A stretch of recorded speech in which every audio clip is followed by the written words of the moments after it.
It's 8 o'clock. Welcome to Tribe TV. If you're with us on Facebook, please start a watch party. If you're in YouTube, why not share the link and draw people into this? It's so good to be with you again this week. I'm with you every evening this week, right up to Saturday, 8 o'clock every night.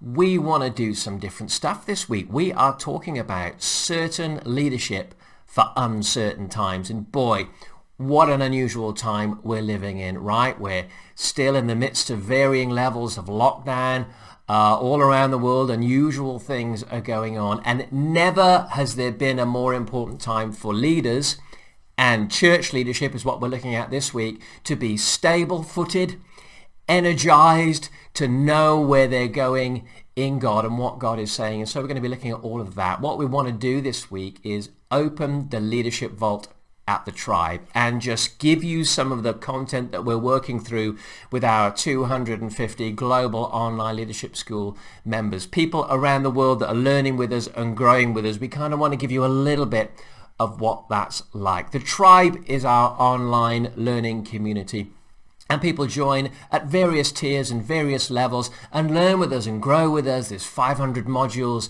of teaching. There's private social media groups and interaction. And what we particularly want to talk about at the end of each program this week is the fact that 10 leaders on a single team can join together and learn together with the Tribe. And when you do that together, it turns out to be an incredible discounted price when you come together. So never has there been a more important time to give your leadership team this kind of input in order to grow and develop together. So I'll tell you about that at the end. Let's not waste too much time on that right now. We're going to open the leadership vault, like I said, all this week, and I want to show you some of the nuggets and some of the chapters and some of the sessions that we're looking at around the whole area of leadership, sometimes dealing directly with the stuff that's going on with the pandemic, but a lot of it is going to be just general, good, stable understanding of leadership today. And where I want to start is a chapter I've done from my book, The Leadership Quest, that asks the question, why is church leadership, pastoral ministry, so complex? And in this chapter, I begin to open up the reasons why some find it slightly unusual and difficult. And then I'm going to give you 7 secrets in order to live a stable and strong life, even through the complexities of church leadership. You get your team grounded in this stuff and all the stuff we're going to do this week, and I believe you'll find that you have a powerful team on your hands able to do incredible stuff. So let's go to this session from our leadership vault. Let me share with you some stuff about how to understand and overcome the complexities of leadership today, and then at the end I'll tell you about how to join as a team.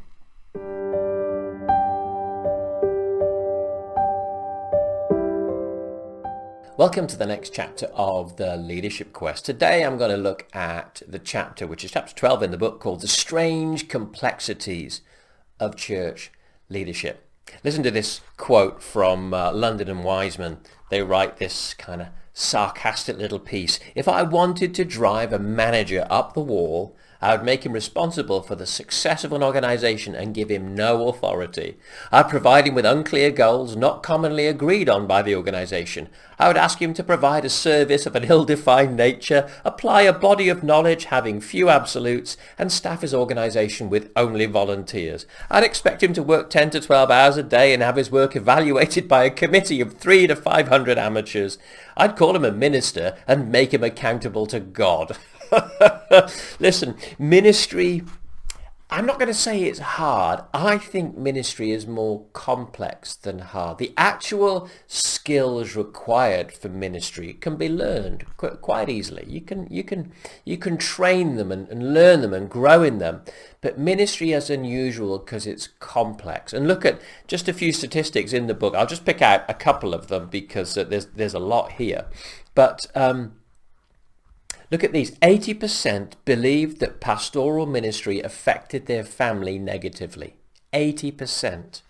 90% of ministers felt they were inadequately trained to cope with ministry demands. 70% say they have a lower self-esteem now than when they started. I've got to read that one again because that's weird. That's complex, right? 70% say they have a lower self-esteem now than when they started out in ministry. And 70% of ministers say they do not have someone they consider a close friend. Why these unusual statistics? It's tough on family life. Most feel that the training that is available isn't really training them for the job. 70% say the ministry has lowered their self-esteem, and 70% of people in ministry say they don't have a close friend. It's not because ministry is actually that hard, but it is complex. And here's why I think it's complex. I think it's complex emotionally. It's an unusual job. The skills aren't that hard to get your head around some of the stuff in the Bible, to care for people, to try and get people evangelized and reached for God with the community that you're in. It's not that hard, but there is an emotionally complex side to ministry that people are very ill prepared for. It's quite unusual. Being a pastor is a bit like being a doctor. But when a doctor sees someone, he then, once he's had his 10 minutes, says, next. A pastor never gets to say next, because you're not only helping people, but then the underlying pressure of the situation is that you're supposed to become a friend of that person, of the family. A doctor won't generally give you a hug, but pastors are there for advice and healing and help and restoration and hugs and family connection, and they've got to be highly social and all this kind of stuff. So it's like a doctor, but it's really not. Being a pastor is a little bit like being a school teacher, you might think. That we teach people things, but whereas a school teacher gets the end of 1 year, or maybe in some settings it might be 2 years at certain stages of teaching students, they still say to the class, next, off you go.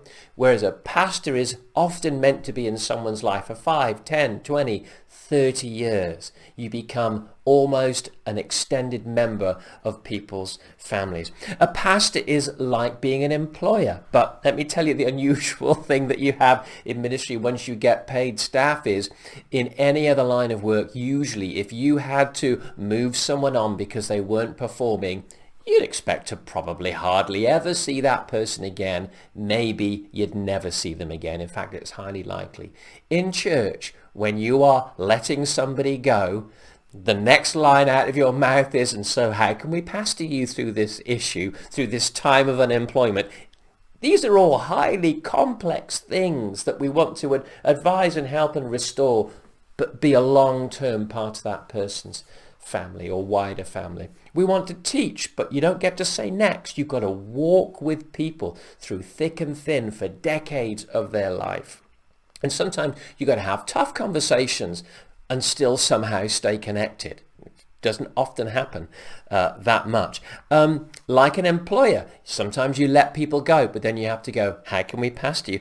A pastor is like somebody running a small to medium-sized business. I've put it in the book here. But here's the thing, when you're in business, at the end of the day, you look at the financial reports and you know whether you're doing well or doing poorly. But in church, the results are slightly less defined, because sometimes pruning and subtraction. Look at the life of Jesus. He lost thousands of disciples. Sometimes the thing that God wants to do in your community is prune it, cleanse it, even reduce it in a certain season. So it's very hard to look at reduction and go, wow, that's success. The results of ministry are more complex, because often we sow seeds and don't know the results. We walk with people through a certain stage of their life, but then they walk away. It's complex. It's complex, and I think this is my final one. It's complex because church members want church to feel like family and kind of want you to make that happen. We want it to feel like family around here, Pastor, and you're a little bit too standoffish or whatever.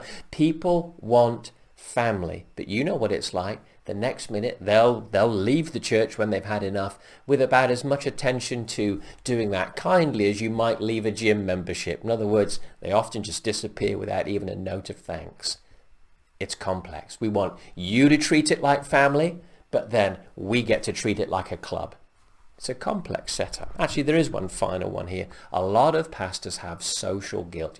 As soon as the church that you're leading reaches a certain size, you cannot know everybody. For many people, that can be as low as knowing 60, 70, 80 people. About the most you could get to might be about sociologically and psychologically, they say it's about 150 people that you can actually know with any measure of depth. After that, they become acquaintances, and you won't remember all the kids' names and all that kind of stuff. Now, what do you do when you've got a church of anything beyond your social ability to really know, whether that comes in at 70 if you're quite introverted like me, or whether it comes in at about 150 people? What do you do when it goes beyond the size that you can really socially connect with?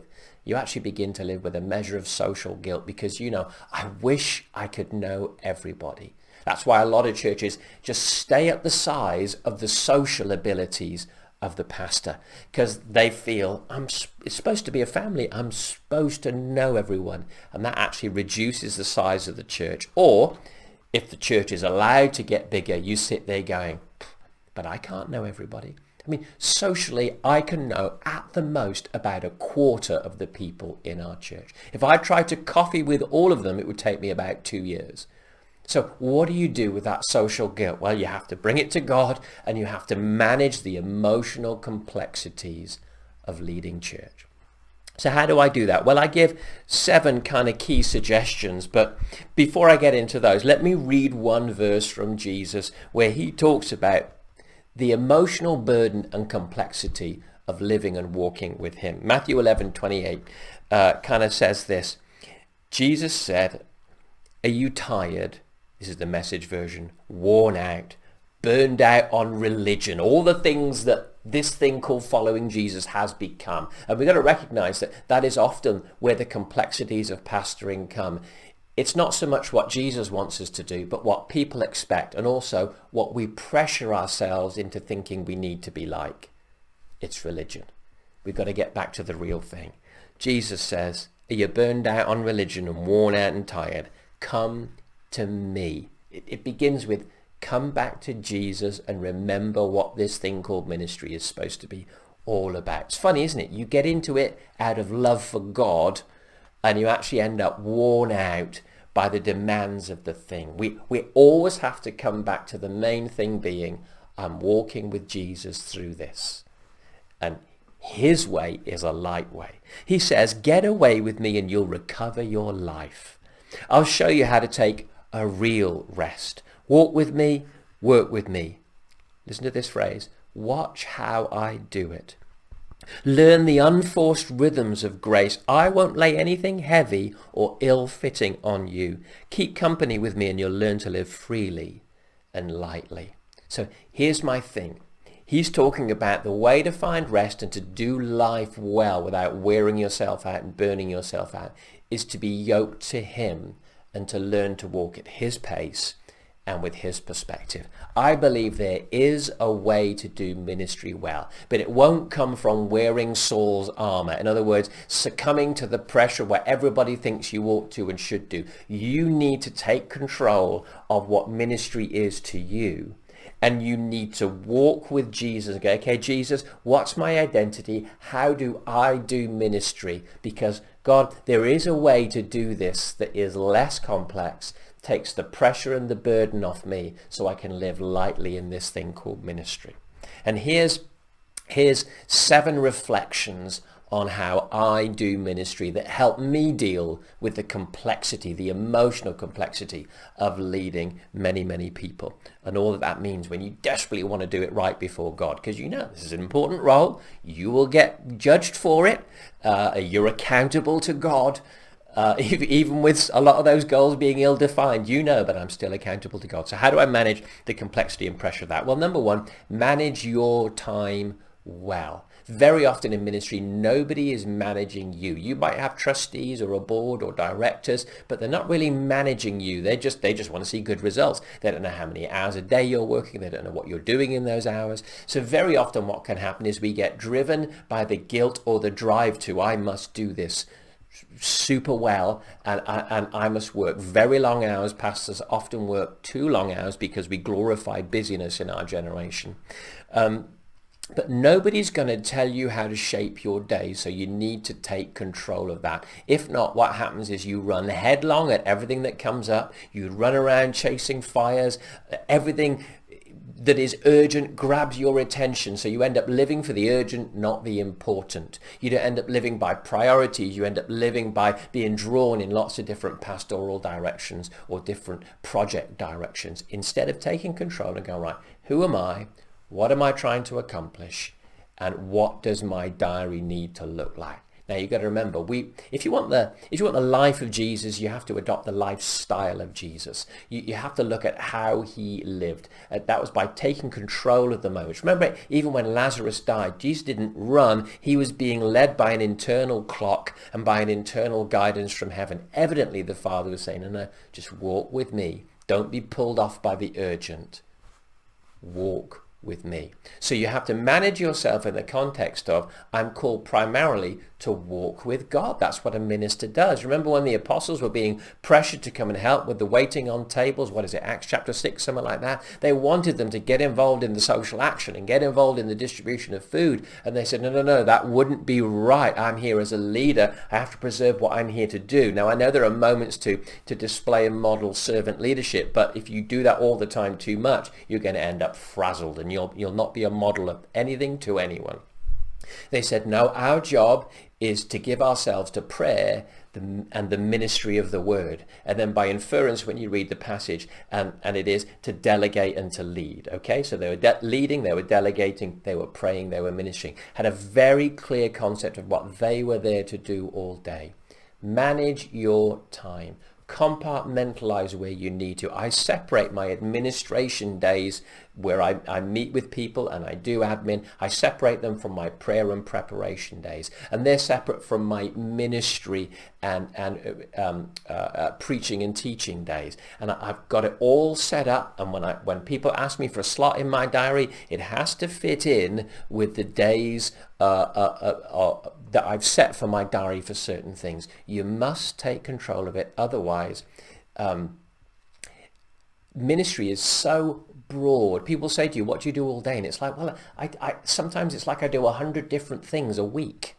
And that'll be different to the week that follows, because there's so many. 1 minute you're dealing with spreadsheets. Next minute you're counseling someone who wants to commit suicide. The next minute you are teaching, a couple of people about to get married, how to approach married life. Then you're dealing with the building. Then you're trying to sort out the gardener. Then you're looking at wages. Then you're trying to employ someone as a youth pastor. You do 100 different things. You must take control of it. Otherwise, you'll be so spread so broadly that you'll be of no use to yourself emotionally or your family emotionally. Okay, so take control of it. Manage your time well and find rhythms that suit you. We are all exhausted by different things, so don't compare. Okay, know what exhausts you, know what energizes you, and organize your week well. You'll know how much time you need to prepare a sermon.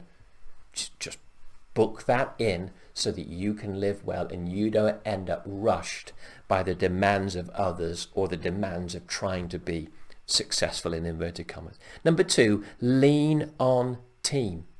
You must, from day one, be gathering and offloading to people.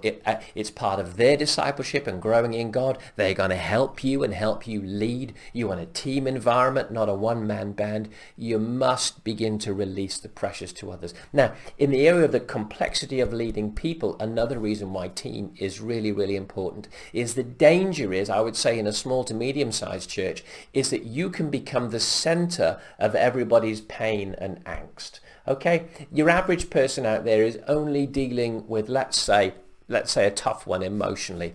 One person, maybe 2 people they know who've got cancer, and all the emotional trauma and the encouragement that you're trying to be and the advice and you're helping them through. When you start pastoring a church and it gets to a medium size, at any one time you might be dealing with the pain of 6, 7, 8 people going through cancer treatment. And eventually, if all that angst is centering on you because you are the center of all care, At the same time as, well, we got 2 people leaving the church because the steward didn't smile at them. You got another one over here that's going through a marriage difficulty. And look, it's all beginning to center on you. It ends up coloring your world that actually these 12 people out of 200 make it feel like the whole thing is going badly and everything's difficult. I hear people that are wired in a highly pastoral way say things like, oh my word, there is just so much sickness right now. And I'm like, well, how many? We let's say we've got a church of 200. How many people are sick?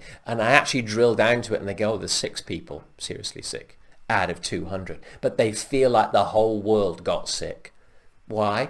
Because it's centering around just a couple of people. You must spread the pastoral load, and those who are having the difficult conversations too don't feel that you have to have all the hard conversations. If you've got leaders that are wanting to step up to the mark, if you've employed leaders to step up to the mark, don't let them push all the hard conversations onto you. So you need to have some of them too. We need to share them out. Otherwise, again, at the center of it all, you become the center of everybody's angst, and it will emotionally wear you out. So don't feel bad about that. I used to feel really bad. I used to have all the hard conversations. I'd take that off people and go, I wouldn't want to be having that conversation, so I bet you don't, so come on, I'll do it for you. And I realized I was doing the wrong thing. Number one, they were never learning how to have the hard conversations, and I was carrying the angst for every difficulty. And again, it might be 6 out of a group of 200, but it begins to color your life and therefore how you lead. So you must spread the load of the difficult stuff and not feel guilty about it, okay? Number 3, be yourself. If you're introverted, be introverted. If you're extroverted, be extroverted.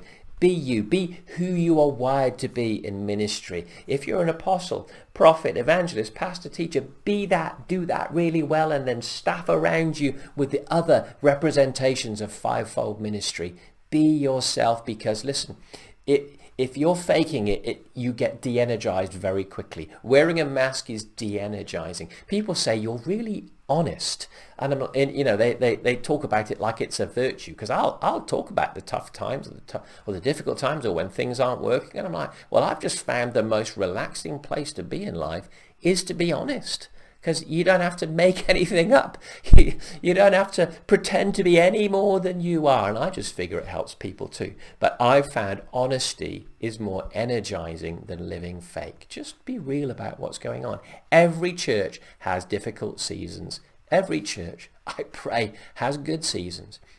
So be real about where you're at, and be yourself. If you're an introvert, I've just got this line in the book. I think this might help. If you're an introvert, it says this: you have to be emotionally available as a pastor. Okay, I'm an introvert, but I have to give of myself emotionally to people, even though it drains me more than an extrovert. But listen to this: but you don't have to be emotionally available to everybody all the time. Choose where you are giving of yourself emotionally to people. Again, otherwise, if you're an introvert, you will be worn out. If you've got even a congregation of 70 people, it will just wear you out to think that you've got to be the life and the soul of the party, or even just giving of yourself emotionally to all those people. Number 4, work hard, yes, but play hard. Have holidays and don't feel guilty about them. Switch off your phone and don't feel guilty about it. I have 2 phones, one for work, one for family, and on my days off, the work phone just sits in this studio and I don't come in here, okay? Really guard your family time and do not feel guilty about it. This is one area where you have to live different to Jesus. You have to ask, what would Jesus be like if he'd had a wife? What would Jesus be like if he had children? He would have prioritized those times. And listen, he was very strict with time anyway. I think when I read the Gospels, he gave 3.5 years of ministry out of a life of 33.5 years. He's very prioritizing in time and used it very, very well.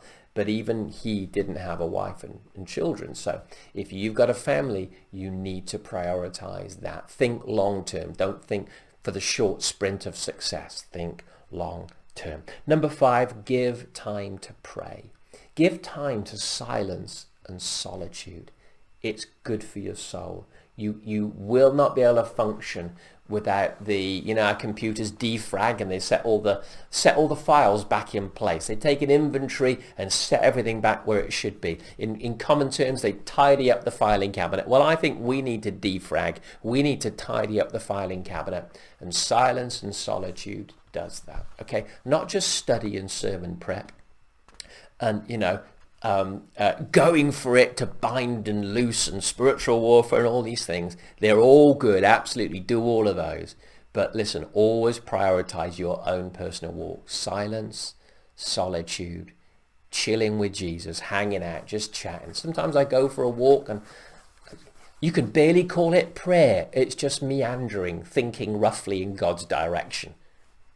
Your soul needs it to defragment and to pour all your burdens and to pour out the unjust things will happen to you as a leader. You'll try to help someone and then they will turn on you as if you're the one that did them wrong. What will often happen is you help someone to one stage and then okay, so now you need to move to the next stage and take a little bit of independent, disciplined thought. And come on, we want you in Christian discipleship. We don't want to just put band-aids on the problem. So they'll accept your help, but then you'll find they won't accept your discipleship. Then they'll turn around and blame you because you stopped putting the band-aid on at some point. Well, even Jesus said, do you want to go to his disciples? The disciples had to make a discipleship moment where they go, we're not just in it for the miracles and the food. No. You have the words of eternal life.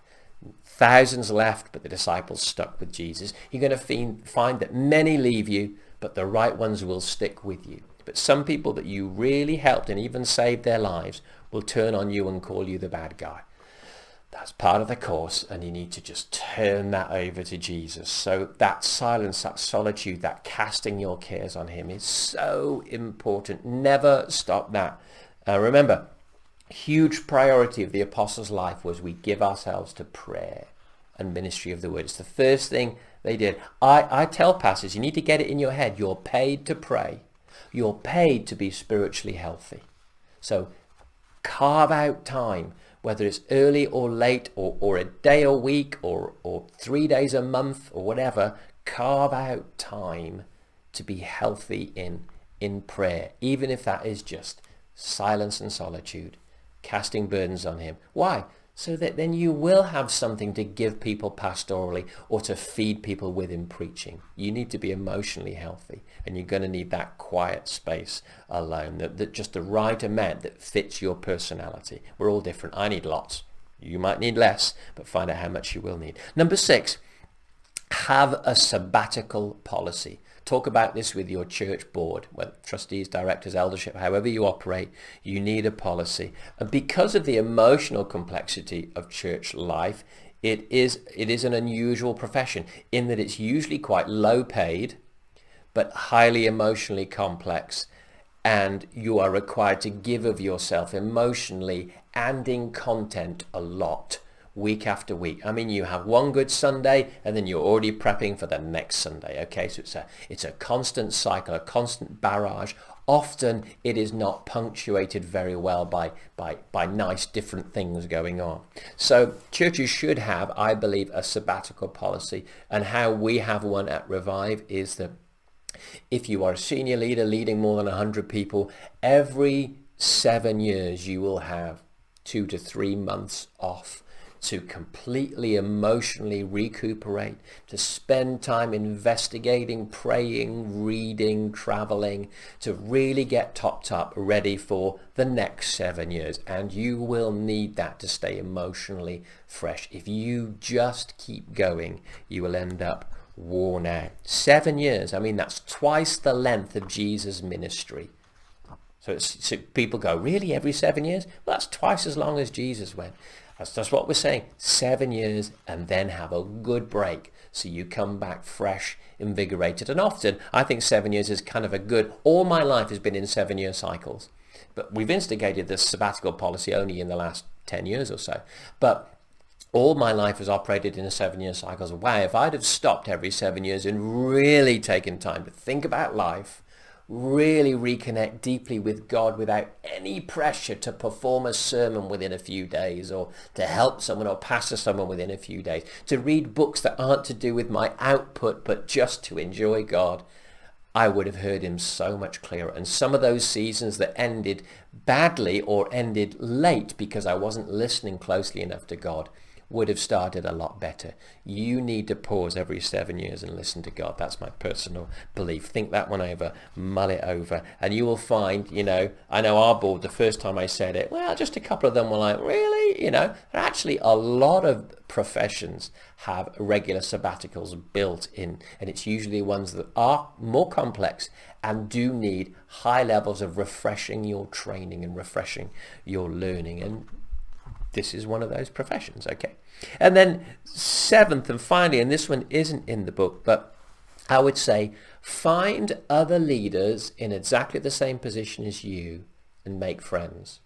Because you will have conversations with other senior leaders, especially for the senior leaders, I would say, but it could be true of youth leader to youth leader, or worship leader to worship leader, or social action project person to social action project person. It could be really useful. But I'm going to talk as a senior leader, that there are pressures that I face that even the next layer in my staff don't understand. There are emotional pressures. Little things like the one that usually affects senior leaders that's highly unusual. Little things like 70% of senior leaders do not have someone they consider a close friend. And most other people at any other layer of leadership simply would not understand why that might even be a pressure. But someone else in senior leadership will immediately know what you mean. I employ most of my friends. I mean, that makes it a complex arrangement. Okay, because not only, so you're talking as friend or employer now. Okay, you end up in this world where the people that you lead are your friends too. So actually you need some friends outside of your environment that know exactly what you go through. That when you sit and you talk about somebody betraying you or turning around and calling you the bad guy when you're only trying to help, other senior leaders will know exactly what you've talked about. I have found oases of refreshing when I've talked to other senior leaders and they've turned around and gone, oh, I know exactly what you mean. And then they start to talk about their experiences and they go, oh, that is so refreshing. I am not the only one. In fact, maybe for some of you, the tribe, Global Leadership Tribe, is exactly that for you, because you can hear stuff coming from me going, oh, okay, I'm not the only one. Well, that's the whole point, to refresh your spirit with the fact that you're not going crazy. Ministry is complex. So, look after yourself. Let's do the 7 again real quick. Manage yourself well, your time, your diary. No one else will, so take control of it. Lean on team. Be yourself. Work hard, yes, but play hard. Take holidays. Give time to prayer, to silence, to solitude, to restoring your soul. Have a sabbatical policy. And number 7, have other leadership friends in the same position as you. You will find them so refreshing.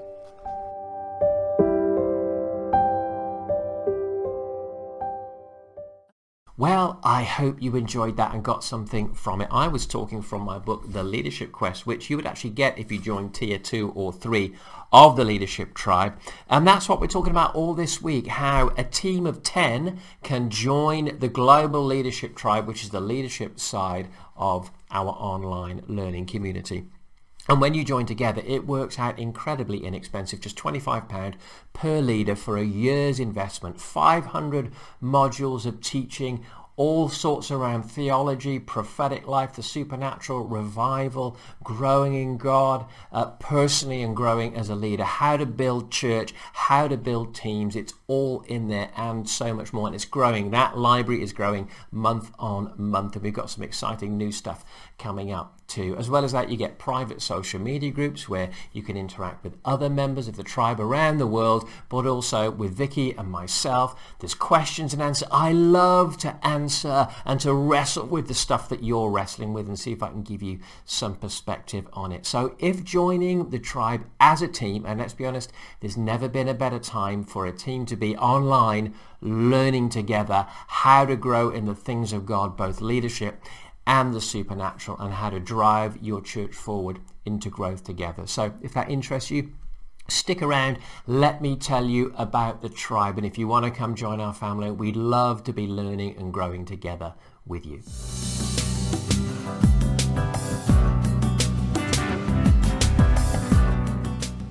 What is the tribe, I hear you ask? Well, it's a global online learning community. There are loads of us around the world interacting, growing, stretching in the things of God together and having fun as we learn. There's 3 tiers in the tribe. Tier 1 is basic access to our tribe zone.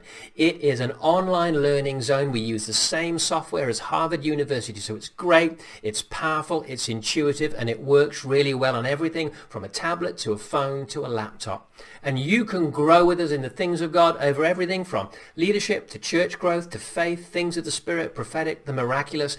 It's all there. 500 modules of audio, video, e-courses and stuff like that. As well as that, you get a private Facebook group where you can interact with Vicky and I, and we can be growing in the things of God together. Tier 2 is all of that, but it's for leaders. It's our global leadership tribe. And so it has a lot more leadership content as well. You get 4 books the moment that you join sent to you, and then you will get every book I write in the period of your membership sent to you free of charge. We want to invest in leaders, and so it's much more interactive at Tier 2. Tier 3 is where 10 leaders in one team can join together so you can learn and grow. It is a brilliant resource to give to all of your team. You don't always want to lose them as they head off to Bible school. You want to train them right where they are in a training community, and that's what this is. So if Tier 3 interests you, have a little look at that.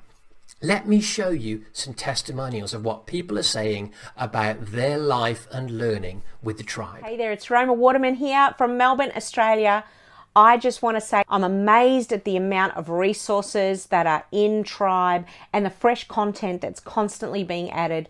I say this with complete truthfulness. I think Pastor Jarrod Cooper is one of the best teachers in leadership and the prophetic and creativity that I have heard in the world. So I highly recommend it. I highly recommend that you sign up and be part of such an amazing community. Hi, my name's Dave Mallender. I'm the pastor of Grace Church Bridlington, and we connected with the tribe because we knew a lot of the people, and the voices that we heard were encouraging and inspiring. A lot of prophetic voices that helped us and guided us. It helped us to feel like we were part of the global picture and not just our little part of the jigsaw. But above all things, we learned 2 specific things: practical and spiritual. And the practical things, that we have taken principles from the tribe and applied them to our church, which means we manage it better, we present it better, we make it look better and sound better. And the practical principles have been brilliant, but there is also the spiritual principles of apostolic anointing. And as we've listened and applied spiritual principles into our church, we've actually seen the church start to grow. And we believe that we're about to hit the second wave of growth from connecting to the tribe. So we want to say, God bless you. Thanks for doing what you're doing, and encourage you to get involved if you can with the tribe. Hi, I love the tribe because it's a place of the prophetic. It's a place of fun, and with a healthy dose of the practical included as well. There's a whole wealth of resources on there that will keep you going for years, and on such a range of subjects that you could do Bible school in your pajamas if you wanted to. And where else could you get an international apostle like Jarrod answering your questions? It's just brilliant. So if you ever feel a bit like Elijah and thinking, oh, poor old me, I'm the only one left who's been zealous for God, then you can just log into the tribe community and discover, no, actually, God's reserved a whole remnant of people who are there, ready and waiting to encourage each other on and do great things for God's kingdom. So if that sounds like your cup of tea, come over and join us. It would be lovely to meet you. Isn't that incredible? Head to jarrodcooper.net and come on, join this family of people growing in the things of God, growing in the Word, growing in the Spirit, and enjoying this journey of walking in God together. You don't have to be alone. You don't have to make it up as you go along. Come and join the tribe, and let's enjoy life together.